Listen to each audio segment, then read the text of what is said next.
Olá, meu nome é Amanda e eu vim apresentar o trabalho desenvolvido por mim e pela professora Suelen, cujo tema é o estudo experimental e de simulação da influência da velocidade de rotação na moagem de clinker em moinhos de bolas. Bom, o cimento ele resulta da moagem fina de vários componentes, sendo o clinker o seu majoritário. E a moagem ela é uma operação responsável por diminuir a dimensão das partículas para assim se obter uma granulometria adequada do material para posteriores processamentos. E nas indústrias, para a realização dessa operação, utiliza-se com grande frequência os moinhos de bolas devido à sua simplicidade operacional. No entanto, a moagem de clinker é a etapa do processo de fabricação de cimento que mais consome energia, e devido a essa alta demanda energética, busca-se reduzir a energia consumida através de operações em condições ótimas e ganhos no aproveitamento energético. Para isso, então, é necessário ter um conhecimento detalhado dos mecanismos que regem a moagem. E a simulação computacional ela surge como um aliado para poder auxiliar na compreensão do movimento dos corpos moedores na operação de moagem. E um método que vem sendo amplamente utilizado é o método dos elementos discretos, também conhecido como DEM. Então, assim, com base nisso, o objetivo desse trabalho é avaliar a influência de duas variáveis envolvidas na moagem de clinker, a velocidade de rotação do moinho e a fração de enchimento do material a ser moído, através de testes experimentais. E, além disso, realizar simulações empregando a abordagem DEM para verificar o comportamento dos corpos moedores no interior do moinho, de forma a complementar os estudos experimentais. Tratando-se agora, então, já de materiais e métodos, bom, o módulo didático utilizado é esse mostrado na figura. Ele está presente no laboratório de processo de separação mecânica na Universidade Federal de Lavras.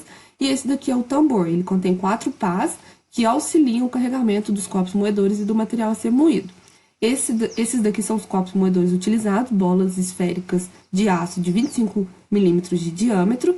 E esse daqui é o material a ser moído, o clinker, que possuía um diâmetro médio inicial de 8,7 milímetros. Então, com o objetivo de analisar o efeito das variáveis estudadas, utilizou o planejamento fatorial 3K, obtendo várias combinações, variando a fração de material em 2,5, 5 e 7,5% do volume do tambor, a velocidade de rotação em 15, 31 e 47 RPM e o tempo de moagem em 5, 10 e 15 minutos.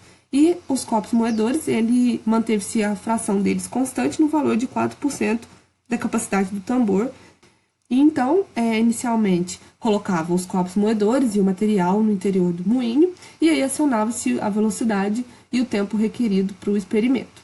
Após isso, retirava-se uma amostra de dentro do tambor e realizava a análise granulométrica desse material.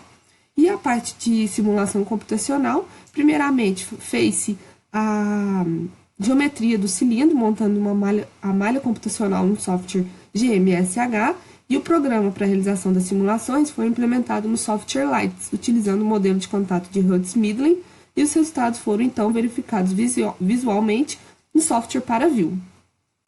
Tratando-se agora dos resultados e discussões, com o intuito de avaliar a eficiência da moagem para o tambor operando em diferentes condições operacionais, foi determinado o diâmetro médio de salto das partículas nos diferentes tempos de moagem. Então, a tabela 1 apresenta todos os resultados obtidos. Primeiro, a gente pode perceber que, para as velocidades de 31 e 47 RPM, os menores valores de diâmetro, ou seja, a maior efetivação da moagem, foi realizada para a fração de material de 2,5%. Já para a velocidade de 15 RPM, esse menor diâmetro foi para a fração de material de 5%. Além disso, a gente pode perceber em todos os experimentos que, ao longo do tempo, o diâmetro sofre uma redução, que já era esperado. E, além disso, se a gente observar a mudança da velocidade de 15 para 31 RPM, há uma redução significativa do tamanho do diâmetro. No entanto, a mudança de 31 para 47 RPM, essa mudança não é tão significativa assim. E esperava-se que, com o aumento da velocidade, haveria um aumento da força de impacto entre os corpos moedores e as partículas, aumentando assim a eficiência de moagem e reduzindo o diâmetro médio de salto. Então, esses resultados eles mostram a necessidade de se avaliar a dinâmica dos corpos moedores, que foi então realizada através das simulações. Nas simulações computacionais, foi avaliado exclusivamente a dinâmica dos corpos moedores dentro do equipamento. E como a quantidade deles era constante, avaliou-se então o efeito da velocidade de rotação sobre a dinâmica dos corpos moedores. E aí, se a gente observar essa figura, em que a gente tem o número de colisões sobre o tempo entre os corpos moedores, ou seja, partícula a partícula, e a força dessas colisões Sobre o tempo, a gente percebe que o maior número de colisões ocorreu para a velocidade de 15 RPM, representado pela coloração vermelha. Só que esse resultado ele não era esperado quando se comparado ao diâmetro obtido ao final das moagens, devido que os maiores diâmetros das partículas foram obtidos na velocidade de 15 RPM, esperava-se que houvesse menos colisões entre as partículas. Além disso, esperava-se também que, quanto maior a velocidade de rotação, maior seriam as forças de impacto entre as partículas. No entanto, isso não ocorreu. Se a gente observar esse lado da figura, a gente pode ver que a maior força de colisão ocorreu para as velocidades de 47 RPM, representado pela coloração verde, e algumas vezes para a velocidade de 15 RPM, representado pela coloração vermelha. E agora, observando a figura de baixo, a gente consegue ver o número de colisões partícula-parede e a força de colisões partícula-parede. Esse número de colisões foi maior para a velocidade de 15 RPM e essa força de colisão partícula-parede foi maior para a velocidade de 47 RPM. E para uma maior compreensão desses resultados, é necessário o entendimento dos diferentes comportamentos dos corpos moedores ao longo do tempo do experimento. Então, para isso, é necessário avaliar as imagens geradas advindas das simulações computacionais. Essas são as imagens obtidas das simulações.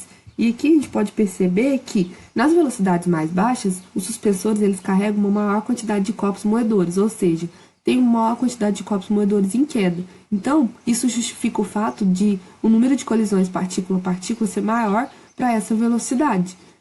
E, além disso, devido à restituição de energia, que faz com que após as colisões partícula-partícula imediatamente ocorram colisões partícula-parede, para as menores velocidades, também se tem um maior número de colisões partícula-parede. No entanto, as menores velocidades elas alcançam uma altura antes de sua queda menor, diminuindo assim o caminho percorrido pelo corpo moedor antes de sofrer o impacto. E como resultado, tem-se uma menor energia no impacto, ou seja, menos quebra de partícula, maior diâmetro médio de Salter. No entanto, como nessa velocidade tem uma maior quantidade de corpos moedores em queda, mesmo essa força sendo pequena, em um determinado tempo, a soma dessas forças é grande, e por isso resultou os picos mostrados anteriormente. E, ademais, com as maiores velocidades, a gente pode ver que tem uma menor quantidade de corpos moedores em queda, porém elas alcançam uma maior altura antes da sua queda. Com isso, tem-se menor número de colisões, mas uma força de colisão maior. Devido a todos esses resultados, era de se esperar que o diâmetro médio da partícula para a velocidade de 47 RPM fosse o menor, devido ao fato de que os corpos moedores possuem uma maior força de impacto sobre o leito de material. Porém, devido à localização que se encontra o material, o clinker, nem todos os corpos moedores entram em contato com ele, e por isso não ocorre uma moagem efetiva. Na velocidade de 15 RPM, os corpos moedores eles não alcançam uma distância de queda grande e caem sobre os demais corpos moedores, gerando, então, um contato partícula-partícula grande.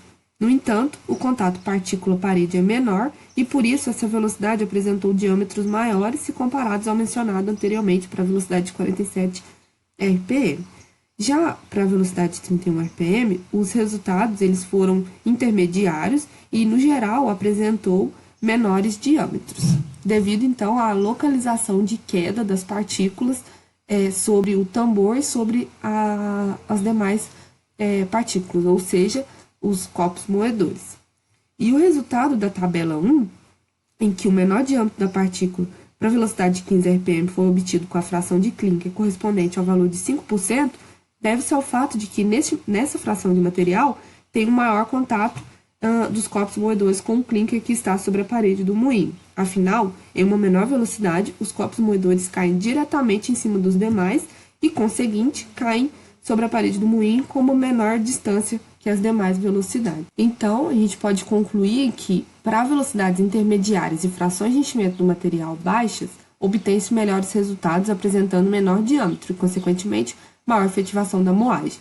O tempo em que o material particulado permanece em moagem também influencia no resultado. Para maiores tempos, menores diâmetros. No entanto, a partir de um determinado tempo, essa redução ela não é tão significativa. Observou-se também que o comportamento dos corpos moedores das simulações foram muito próximos com os experimentais, e foi possível avaliar aspectos importantes para a moagem, como a influência das variáveis e o comportamento da carga moedora no interior do moinho. Bom, eu finalizo minha apresentação e agradeço muito pela atenção.